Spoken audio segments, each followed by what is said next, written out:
नमस्कार, स्वागत है आपका हमारी खास पेशकश में। मैं हूं विवेक मित्तल। आज एक बड़ी खबर जिसका हम एनालिसिस करने की कोशिश करेंगे वो है बड़ी खबर कि अदानी अंबानी साथ साथ आए हैं। उन्होंने एक स्ट्रैटेजिक डील साइन की है जिसमें कि अदानी पावर की सब्सिडरी में 26% हिस्सा रिलायंस इंडस्ट्रीज खरीदेगी। इस डील के क्या मायने हैं, किस तरह से एनालिसिस करना है, इस पर बात करेंगे। ये डील है या दोस्ती की शुरुआत, इस पर भी बात करेंगे। पहले डील को समझ लेते हैं। रिलायंस ने 26% हिस्सा अदानी पावर की सब्सिडरी में खरीदने की बात कही है। अदानी पावर की सब्सिडरी का नाम है महान एनर्जन। महान एनर्जन की 600 मेगावाट की यूनिट में 26% हिस्सा खरीदा जाएगा, जिस पर 50 करोड़ रुपए खर्च करेगी रिलायंस। साथ ही अगर देखें तो 20 साल तक 500 मेगावाट, इस 600 मेगावाट के पावर प्लांट से 500 मेगावाट की पावर सप्लाई 20 साल तक की जाएगी रिलायंस को। कैप्टिव पावर के नाम से। कैप्टिव पावर होता है कि अपने with in the use, with in the promoter company के यूज़ के लिए ये की जाएगी। इसीलिए 26% हिस्सा भी खरीदा गया, क्योंकि इलेक्ट्रिसिटी बोर्ड का मानना है कि इलेक्ट्रिसिटी जो रूल्स हैं उसके अनुसार एक प्रमोटर कंपनी ही अपने यहाँ पर कैप्टिव यूज़ में पावर यूज़ कर सकती है। अब उसको प्रमोटर बना लिया। 26% हिस्सा कम से कम होना चाहिए, तो रिलायंस 26% हिस्सा खरीद के साथ प्रमोटर बन गई, प्रमोटर के साथ जुड़ गई। साथ ही अब अगर देखें तो महान एनर्जी का पहले नाम हुआ करता था एसआर पावर, जो कि अदानी पावर ने 2022 में एनसीएलटी रूट से खरीदी थी। अगर हम देखें तो महान एनर्जी की FY23 में जो क्षमता रही है वो 1200 मेगावाट रही है। अब 1200 मेगावाट में से 600 मेगावाट का जो प्लांट में 26% हिस्सा वो रिलायंस खरीद रही है। अगर अब की क्षमता देखें तो करीब 2800 मेगावाट हो गई है, यानी कि FY24 में इस पिछले एक साल में इनकी कैपेसिटी एडिशन काफ़ी हुआ, जिसकी वजह से ये क्षमता 2800 मेगावाट मानी जा रही है। अब देखते हैं कि डील में रिलायंस को फ़ायदा हुआ या अदानी को, और अगर रिलायंस को फ़ायदा हो रहा है तो वो किस तरह से हो रहा है। इसको 3 एंगल से समझने की कोशिश करते हैं। 500 मेगावाट पावर अगर हर साल दी जाती है, यानी कि करीब 1 करोड़ 20 लाख यूनिट हो गई सालाना। 24 घंटे प्लांट चलता है और 24 घंटे ही आप बिजली सप्लाई करते हैं, तब तो 20 साल में करीब 24 करोड़ यूनिट हो जाती हैं। अगर हम इसको ये मान लेते हैं, जो कि 50 से 70% प्लांट लोड फैक्टर जनरली माना जाता है पावर कंपनीज का, कि इससे ज़्यादा कैपेसिटी यूटिलाइजेशन पावर कंपनीज नहीं कर पाती हैं, तो उसके हिसाब से भी करीब 12 से 17 करोड़ यूनिट इस प्लांट से सप्लाई की जानी है अगले 20 सालों में। अब चूंकि आप कैप्टिव यूज़ के लिए दे रहे हैं, तो जाहिर सी बात है कि पावर का जो रेट होगा वो सस्ता लगेगा, तो सस्ता लगेगा तो एक बड़ा बेनिफिट रिलायंस इंडस्ट्रीज़ को होना तय है। अब ये देखना होगा कि ये जो डील के जब फाइन प्रिंट्स आएंगे तो क्या किस रेट पर ये पावर सप्लाई की जाएगी। अब दूसरा एंगल समझते हैं। दूसरा एंगल है 1 मेगावाट का पावर प्लांट लगाने में करीब 4 से 5 करोड़ रुपए का खर्चा आता है। अब 600 मेगावाट का पावर प्लांट लगाने में दोस्तों करीब 2400 से 3000 करोड़ रुपए का खर्चा बैठता है।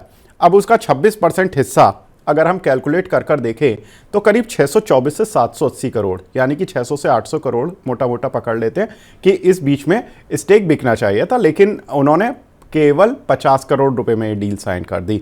अब 20 साल बाद ये पावर प्लांट जनरली एक प्लांट की लाइफ होती है, तो 20 साल में वो ख़त्म भी हो जाएगा, ख़राब भी हो जाएगा, बेकार हो जाएगा।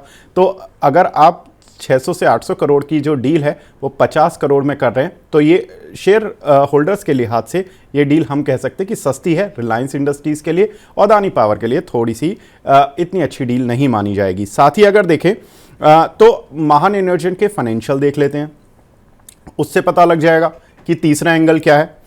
कंपनी का पिछले साल FY23 में रेवेन्यू था 2752 करोड़ रुपए, एबिटा था 771 करोड़ रुपए, मार्जिन से 28% और नेट प्रॉफिट था 245 करोड़ रुपए, यानी कि कंपनी की कोई फाइनेंशियल स्थिति भी खराब नहीं थी, अच्छी खासी चल रही है, कंपनी प्रॉफिट में चल रही है। और ये 1200 मेगावाट पर नतीजे आए हैं। अब 600 मेगावाट को के हिसाब से इन्हीं सारी फिगर्स को आधा कर लीजिए, यानी कि रेवेन्यू को आप करीब करीब 1450 करोड़ कर लीजिए, एबिटा को करीब 385 करोड़ और नेट प्रॉफिट को करीब करीब 122 करोड़ रुपए। नेट प्रॉफिट का 26% यानी कि करीब करीब 32 करोड़ रुपए सालाना रिलायंस इंडस्ट्रीज अपनी बुक्स में दिखा सकता है। अब अगर 32 करोड़ रुपए सालाना रिलायंस इंडस्ट्रीज अपनी बुक में दिखाएगा तो लगभग 1.5 साल में उनका पेबैक पीरियड पूरा हो जाएगा। जो उन्होंने 50 करोड़ रुपए देने हैं अदानी पावर की सब्सिडरी के 26% हिस्सा खरीद के लिए, वो केवल 1.5 साल में पूरा हो जाएगा। तो ये डील अगर हम देखें तो रिलायंस के एंगल से काफ़ी अट्रैक्टिव लग रही है, और अगर अदानी के एंगल से देखें तो ये डील उतनी अट्रैक्टिव नहीं लग रही है। अब बात करते हैं, क्योंकि मानते हैं सभी लोग, हम भी इस मुद्दे पर कई बार चर्चा कर चुके हैं कि अदानी अंबानी आमने सामने होते हैं, उनकी बिजनेस राइवलरी काफ़ी फेमस रही है, लेकिन उनके बिजनेसेस को समझ लेते हैं कि वो दोनों किस बिजनेस में हैं, क्या कुछ वो एक दूसरे को क्रॉस करते हैं। अंबानी समूह का जो मेन बिजनेस है वो तेल गैस रहा है, जबकि अदानी समूह का कोयला और एनर्जी एक मेन बिजनेस माना जाता है। साथ ही अंबानी ग्रुप अगर देखें तो रिटेल क्षेत्र में भी काफ़ी फेमस है।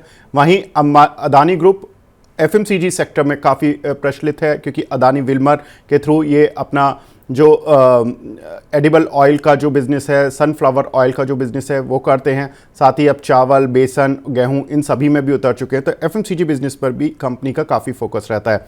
साथ ही अगर देखें तो अंबानी ग्रुप का जियो के नाम से जो टेलीकॉम चलता है वो आज की डेट में इंडिया में सबसे बड़ा मार्केट शेयर रखता है। वहीं पर अदानी समूह का देखें तो एयरपोर्ट और समुद्री पोर्ट जो यहाँ पर बिजनेस है, यहाँ पर ये नंबर 1 है।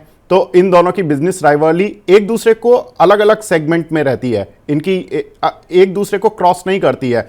टेलीकॉम में अदानी ने कुछ स्पेक्ट्रम लिए थे, लेकिन उन्होंने बाद में कहा कि हमने इंटरनल यूज़ के लिए लिए, हमें कमर्शियल यूज़ नहीं करना है। हालांकि इस पर काफ़ी विवाद भी रहा इस चीज़ को लेकर कि क्या ये हो सकता है कि ये आने वाले समय में टेलीकॉम में आएंगे। ये अभी एक तरह से हम कह सकते हैं कि इसको साइड रखते हैं, लेकिन अभी टेलीकॉम बिजनेस में अंबानी ही लीड करते हैं। साथ ही देखें तो दोनों ही कंपनियां मीडिया क्षेत्र में भी हैं। मीडिया में अंबानी समूह टीवी 18 के नाम से आते हैं। साथ ही इनका जीसी स्पेस में कलर्स टीवीज, एमटीवी इस तरह के एंटरटेनमेंट चैनल हैं।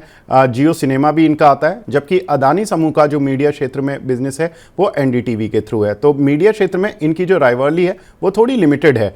साथ ही अगर देखें तो दोनों ही रिन्यूएबल एनर्जी में बहुत बड़ा फोकस कर रहे हैं, बड़ा इन्वेस्टमेंट कर रहे हैं। लेकिन अंबानी समूह क्या बना रहा है? अंबानी समूह बनाएगा सोलर पावर के पैनल और उससे जुड़े हुए जो इक्विपमेंट है उस पर फोकस है उनका, जबकि अदानी समूह रिन्यूएबल एनर्जी को जनरेट करता है, उस पर ज़्यादा फोकस है। तो यहाँ पर दोनों एक अलग अलग सेगमेंट में चैंपियन बन रहे हैं। तो एक तरह से हम ये कह सकते हैं कि इन दोनों की राइवलरी जो है वो बहुत ज़्यादा पूरी तरह से नहीं है, अलग अलग है। हालांकि इनकी जो लोग मानते हैं, एक्सपर्ट मानते हैं, वो उनकी वेल्थ के अनुसार मानते हैं कि वेल्थ के अनुसार दोनों में कंपटीशन होता है। और अगर हम देखें तो अदानी समूह और अंबानी समूह में ज़्यादा अंतर नहीं है।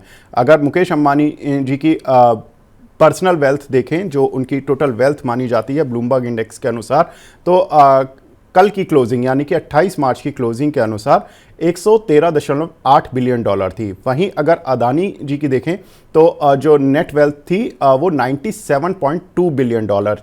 तो दोनों में बहुत ज़्यादा अंतर नहीं है। एक समय पर अदानी आगे निकल गए थे, जब तक कि हिंडनबर्ग की रिसर्च रिपोर्ट नहीं आई थी उस समय अदानी आगे निकल गए थे।